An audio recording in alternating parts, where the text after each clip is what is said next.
Hello everyone, and welcome to another of my video tutorial series going over Microsoft Office Suite. In this part of the suite, we will be discussing Microsoft Access. Microsoft Access is the database management portion of the Microsoft Office Suite. It is used for data organization, storage, and retrieval of that data for your analysis. It's a very powerful tool. You've used databases in the past probably. If you've ever done a search using your favorite online search engine such as Google or Bing, all you're really doing is asking questions of a database. You're using what's called a database query. And that'll be the focus of this lesson, is querying your database. You might ask, what is a database query? It's just a question that's presented in a way that the database management system like Microsoft Access can process that data request. A query is not going to be a table like you've created, which is the foundation of your database. It is your question about all of the data that are in those tables that are inside the database. So really a query is just a virtual set of records that belong to one or multiple tables. Only the design of your query is what's saved, so that when the query is accessed by whichever user has access to the database, only the most current data is going to be shown from the results of that query being run. Now whenever you create a query, as soon as you've done some work to it, change it or whatever, make sure that you save the query, not only as you create the query, but as you make changes. Now before we tell you how to create a query here in Microsoft Access, it's best to know what is a query and what does a query look like in Microsoft Access. If you've ever shopped for something online, let's say some Bluetooth headphones, you had some certain criteria. So you went to Amazon, you put in that criteria, and then you got the results back. That's what you're doing in your Microsoft Access database queries. And I've got some examples of queries here. Let's say I just want to know the students' email addresses here at Martin Hero University. If I go to the student listing with email, I've created this query. Here are the students' last names and first names, and here's are all of their email addresses. Well, where did that information come from? Well, it came from the table student. If we look at the student here, we'll see that there's the last name, there's first name, and there's their email address, just like we see in this query. So when I created this query, I gave it some parameters. I said, first of all, I want to use information from the student table. I didn't create another table because then I would have redundant information. I just said, hey, from the student table I've already created in my database, give me the last name, the first name, and the email address fields from the table. I want all those to be displayed, so that's why they have a check in the show. You can see they're coming from the student table. Very simple to do. If we wanted to make changes, let's say we want to change the first name and last name fields, we can simply select it, grab it, move it over. Now when we run our query, you can see we can run here, or I could simply go back, but we're going to run our query. Now we've made a change. This, as I said in the early part, you always want to save your changes. Now I can see first name, last name, and their student email address. I'm like, oh, that's great, but it looks, the names are all over the place. Well, let's add another parameter here. Let's sort by last name ascending, going from A to Z. So we will go ahead and run this, and now you can see the last name field is alphabetically sorted in an ascending order. Now we can see that Bruce Banner comes before Frank Castle, then Barbara Gordon. We think this way so it's easier to see the information or the data displayed that way. Let's say we wanted to know how the student grades are by a class. I created a query here, and here are the class numbers, which really only means something to the administration as to know what the class is. We could hide this. Let's say if I go here to my design view, because we have multiple views. We have design view, the SQL view, which is our SQL or structured query language statement that will return the results, because that's what SQL is. It's a querying language. or we can go back to our datasheet view. That's what we're used to seeing. But if we go to the design view, as I mentioned earlier, we can move things around here. And for this one I mentioned earlier, we could show the column and the data that's in that column, or we could simply uncheck that and we'll run our query and that's no longer there. So I can see that based off of the Chemistry 101 class, here are the students who have had that class, here's when they had that class, and here are the grades they got. We can see that Steve Rogers, or Captain America, took Chemistry 101 fall of 2020, and he had a GPA in that course of 3.7. But we can also see that Peter Parker took the class in the spring of 2020, and Peter Parker, or Spider-Man, got a much better grade of 3.9. So we can modify these queries even after we've already created them. And how difficult is that to create, you might ask? Well, to create a query in Design View, if we want to close all of these, and of course we want to make our save our changes, any changes we made, we'll start from scratch. To create a query in Design View, you can click, and hopefully you know that this section over here is called our shutter bar. If you open or close this using the shutter bar open close button, that just gives you more space to look at here in your workspace. It's up to you whether you close it, expand it, or collapse it. It's completely up to you. But what's important here for creating our queries, our forms, our reports is to go up here and click on the Create tab here on our ribbon, and then from there we're going to click the Query Design button to create our query. See, we have a queries group here. We've looked at tables group. We have, if we want to create a form or report, we have a grouping for each of those. We're working with queries. A query wizard is very simple, but a query design you'll find is very simple as well. We will simply click here on the Query Design button, and once we click on this, you'll see that all the available tables that are part of your database are going to show up here under the Tables tab, and any queries you've written are going to list here in case you're going to reference a query. So let's just do a very simple one where we find out who all of the female students are in our Martin Hero University database here. So we're simply going to use our student table. That makes sense. You can either double click it or click add, and that will add the table to the background. Once you're done, you can hit close or the red close button at the top. Whenever you have your table show up, you can expand those so you can see all the available fields that you have in those tables. To make it simple, we just want to know their first name, their last name, and we would like to know if they are a female. So we're going to use a gender. For our criteria, we will do some sorting. We want to sort this by last name, alphabetically, or ascending. And we want to only show those students who meet the criteria of being a female. So we're just going to put in quotes a capital F because that's what we used in our table. So we want to make sure we have the same structure. So a capital F there, and I have my caps lock on. There we go. Now we can simply run our query here, and it will look back to the student table.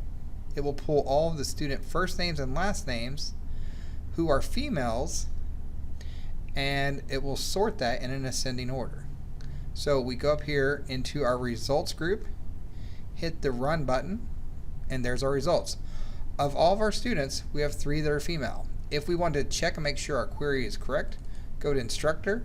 We can see that based on here we have 4 that are female.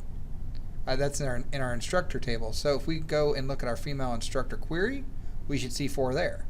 If we look at our student, we look through here and we see 1, 2, 3 females.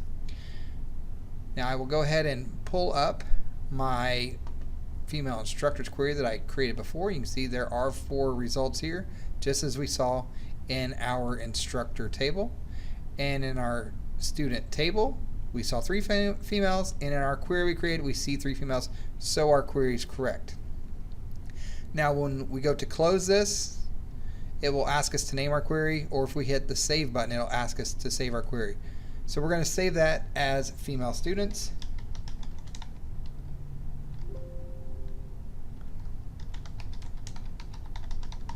hit OK or the return or enter carriage, and you'll see that it populates here in our queries as an object of our queries for our database.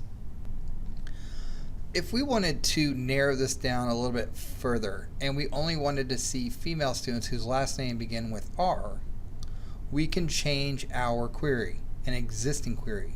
So we have this query, it's saved, but we can still go into Design View by clicking down here on the bottom right to go to Design View, or going to the Views group, dropping down View, selecting Design View, and we can add another criteria that the last name here in our student table, that needs to be like,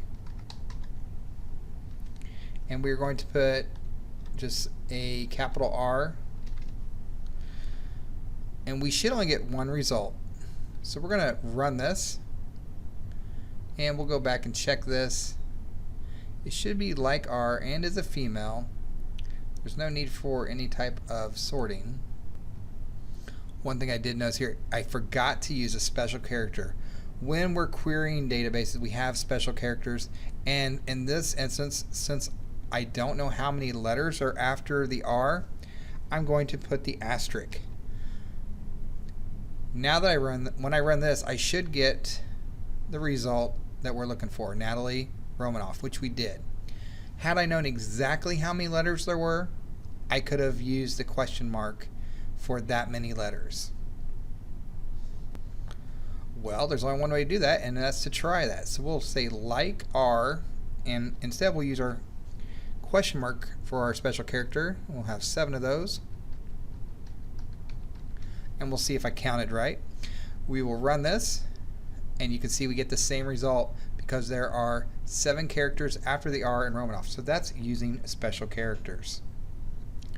Well, it's kind of silly to leave the gender column here because we know in the name of our query that we're only looking up female students, and we can see that in the name here that shows on this tab. If I go back to Design View, I can uncheck the show box. It will not affect my query results. It will only affect the visual of what you're seeing when you run the results. So it will still be referencing the gender column or the gender field in my table, and will still be using this to sort by a criteria of only looking for those values that are represented by an F in the gender column. But it will just not show the field in my results. So if I hit run, we should still see the same result, only we will only see the first name and last name. Hit run, and you can see it did exactly as we expected. Now let's do a different query where we're using numbers. So let's use our student grade table here, and we will create, once again, we're going to create in a query here in our queries group. We're going to do the query design again. We're going to this time use grade, and you see we've got a student number and a class number. Now very simply we can just choose all 3 of these and have it give us a number. Let's say we're going to pick all students that have a GPA over 3.7. Well, just seeing that information is not going to do us much good. So let's go ahead and add a couple more tables, and I'm just going to simply right click on here and show table. I could click the show table up here in the query setup group, but that's just my preferred shortcut. Let's add, we want to know what student it is, what their name is, and we want to know for what class they got the grade in. You can see we have relationships between these. So one student could have several grades, and a class could have several grades. So that's our one-to-many relationships that you see here. So we've already got grades selected here. We definitely want to know the grade. And we want to know their name, so first name, last name, and we want to know what the class name was that they took. If I look down here, I don't like this layout, so I want to put my grade column at the very end. So I can just select that and then hold on my mouse, drag it over so that it goes to the last column. And let's see, we've got this, if we run this, we'll have student names what class they ran and what grade they got. We can look at this now. We'll click on the datasheet view there. There are all the students and the class they got and what grade they got. Well, I said we wanted to do 3.7. Anything that's 3.7 or higher. So if we go back into our design view, we're going to add that criteria. So we want to see all the classes that students took where the student got a grade higher than 3.7. So my criteria here is that I want it to be greater than or equal to 3.7 for my value. Now if I run this query, you'll see that your results dramatically change because now we only have 10 records in this query. But now we know all the students that have a or higher GPA in specific classes, not their overall GPA, because if you look here we can see probably that we have well, for this case we don't have any. Yeah, we do have one student, Peter Parker, who got, and Bruce Banner, who have multiple classes where they got better than 3.7. And we could sort this if we wanted to. We go back to design view and we can sort it by last name, and we will do that by ascending order. You could do a descending, but that's how I'm going to do it. I'm going to run this, and I can see Bruce Banner had a couple classes, Clark Kent and Peter Parker all had classes that they got a grade of 3.7 or higher in. And we go to save this, and we can name it, student GPA above, at or above 3.7. That way it makes logical sense if I want to create a report off of that query.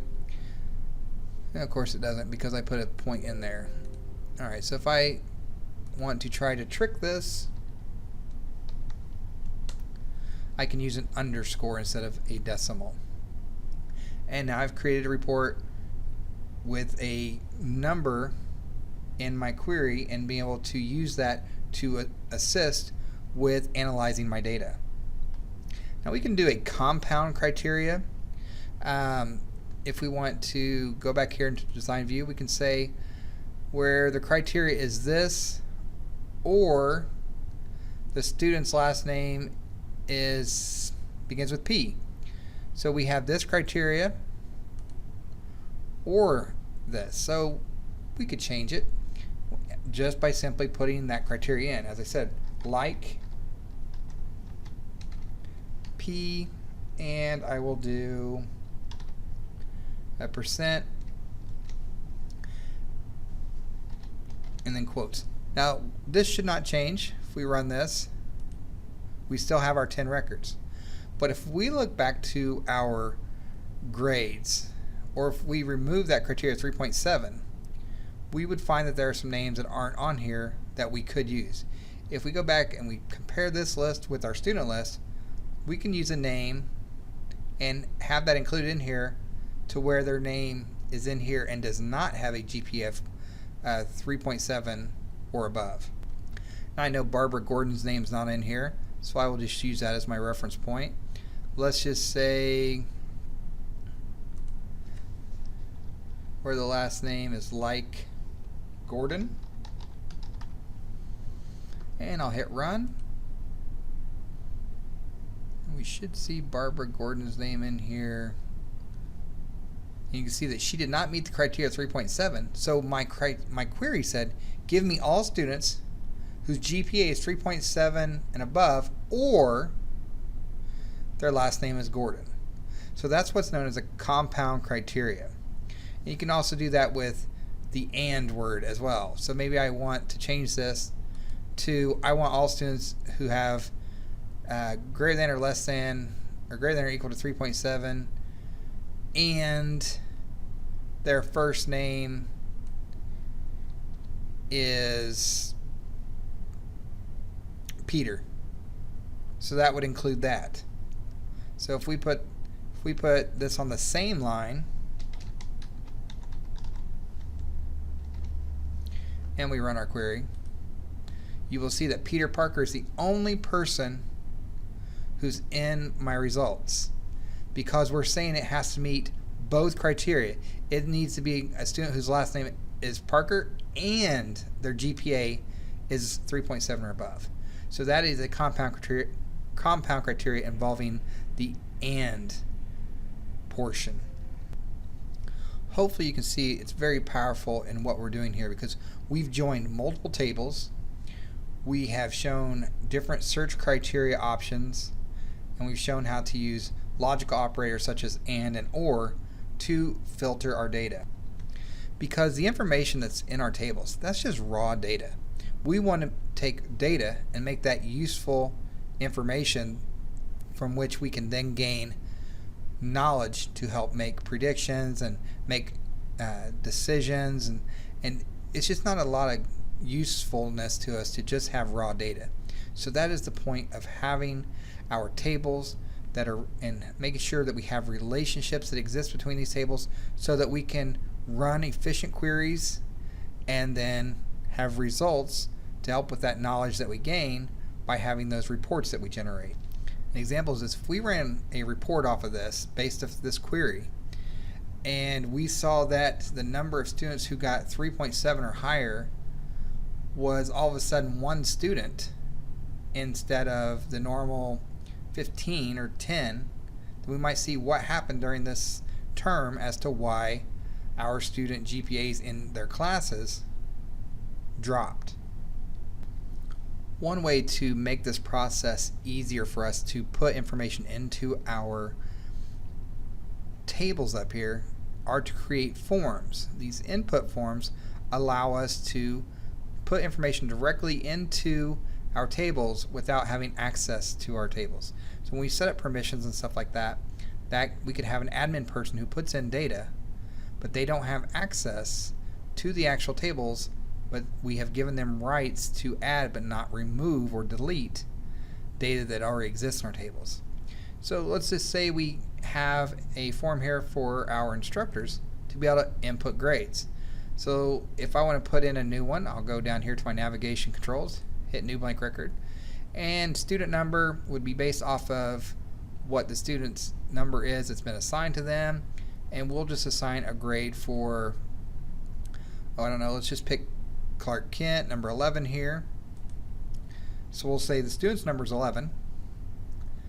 The class number, well, we would obviously give the instructors would know what their class number is. If we look at our class table, let's just say Kent is taking Math 105, class number 70 for that because he's taking it in the fall 2020. Or we'll just pick one closer. We'll say fall 2019. So we'll use 60 as our class number. So 60, and the grade that Clark Kent got was 3.2. Now if we go back and look at our grades, and we know that Clark's number is 11. If we look down here at 11, he has not taken class 50 yet, or sorry, 60. So we do not see a grade for 11 and 60 yet. Once I hit the next button here, now we have 26 records, or 25 current records. We're ready for number 26. And if we go back in here to our grades and we refresh this, we'll close grades, open it again. Now we see that Clark Kent, student number 11, has a value for class 60, and his grade is now 3.2. Now that's all kind of raw information. Now if we ran a grade report, and let's say student data records or grade records here, if I double click that, and here's Clark Kent, and you see he has a fall math 105 of grade 3.2, and he took it again and got a 3.9 in the spring. He's also had heroism 101, and which he got a 4.0 in. So we have a bunch of raw data in those multiple tables. When we pull it all together in a report, we can see how this information becomes very helpful to us. And then we could do an overall GPA part here on our form. So hopefully that's how you can see, okay, I see where this information could be helpful. Now, if people don't have access to our database, but yet they need some of the data, let's say the Department of Education needed to know information from us and they do not have access. They have maybe they're using Amazon Web Services, or they're using spreadsheets to put into their database, then we can export that information. If I go here to my, let's say my one I just created, student grades, and I've got that open, and I want to send that to the Department of Education, I can hit the external data, and I can export that here in the export group to Excel. I can tell it what I want the file name to be created. I want to export the data with my layout that I've got currently set up, because that's where they're expecting. I hit OK, and it will take all this information, populate it into an Excel worksheet inside an Excel workbook, save to the location I've designated, and then I can email that or put it up to the cloud share for the person in the Department of Education to be able to then pull and then import into their database. So the data is not only useful for me, but it can also be useful for another group. Thankfully, we also have the opportunity and the option to not use our table field names in our queries and reports. If we go to our query here, we will just use we'll use one of our ones we've already used. We'll go back to the female instructors. Now, last name, first name, and gender, that doesn't really, the rules we have to create or use when we are setting up our tables are different from what we want our captions to be. So here I could go into my design view again, and I could change this based on the property sheet. So my caption could be instructor.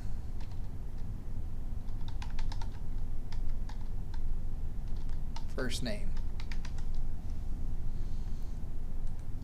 Once I close this, we will run it again, and you can see that my caption has changed from when someone is looking at this. It now says instructor first name rather than his first name that's all packed together in that Pascal naming convention. Let's calculate some statistics now.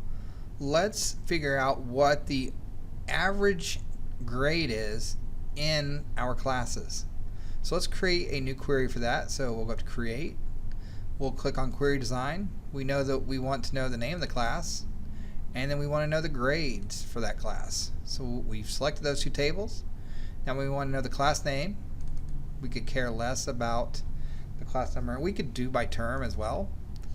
We could select what the grade is, and we're going to add a new field in which we are going to or a new tool, and that's going to be here in our show hide. We want to show our totals criteria here. So you can see total shows up now, and I want to select average for the grades.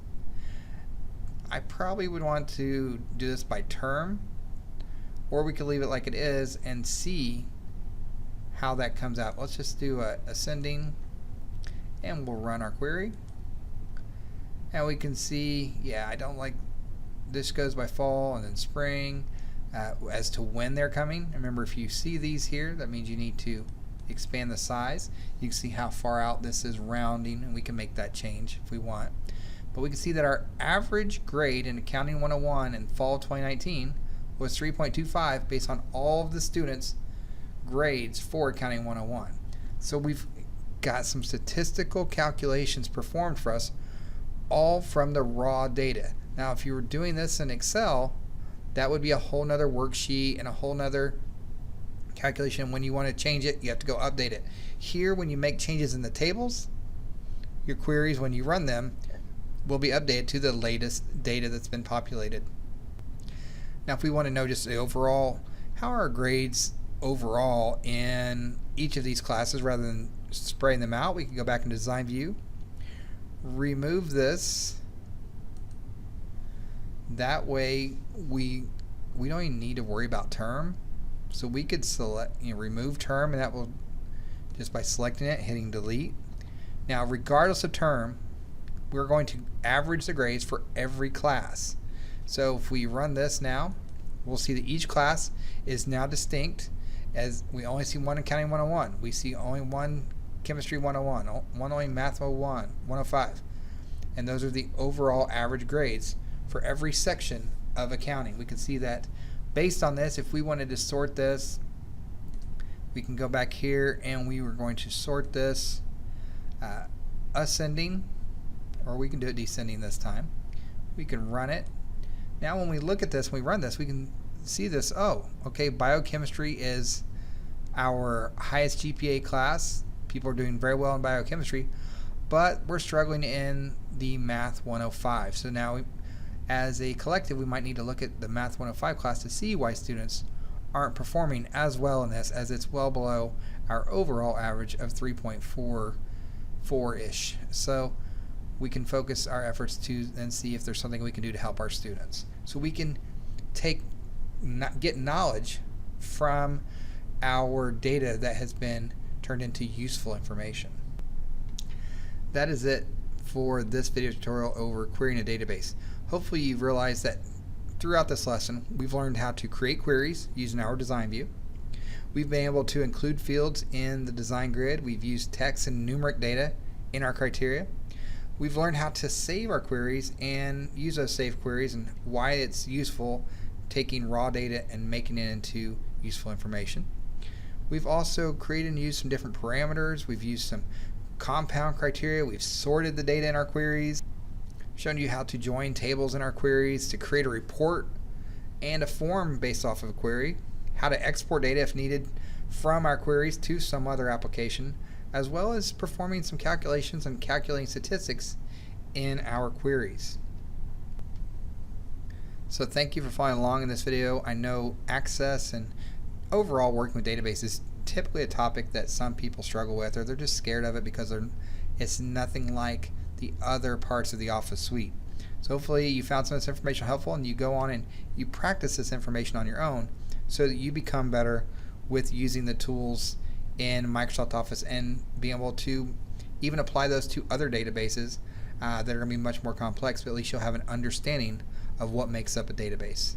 Thank you all for following along. Have a great day, and I hope to see you in another video.